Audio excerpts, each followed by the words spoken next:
Hello, this is Ketzi. I just want to share a cool little digital improvement that I made. So part of our procedure on how we do things, we have to create a lot of new folders and rename it to a specific name where the files that we've worked on and that are not going to be printed are going. So this folder is called Do Not Use, and I think I create probably between 10 and 20 do not use folders every day.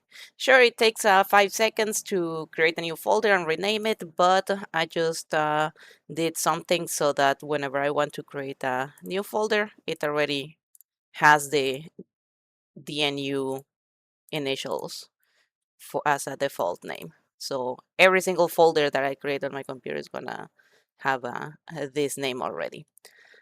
So um, to do this, it was quite a bit easy. I followed a tutorial. I'm gonna share it. I can put it on the description if anyone's interested. And I believe it only works on Windows only. But for now, I'm going to enjoy this little improvement. Thank you so much for watching.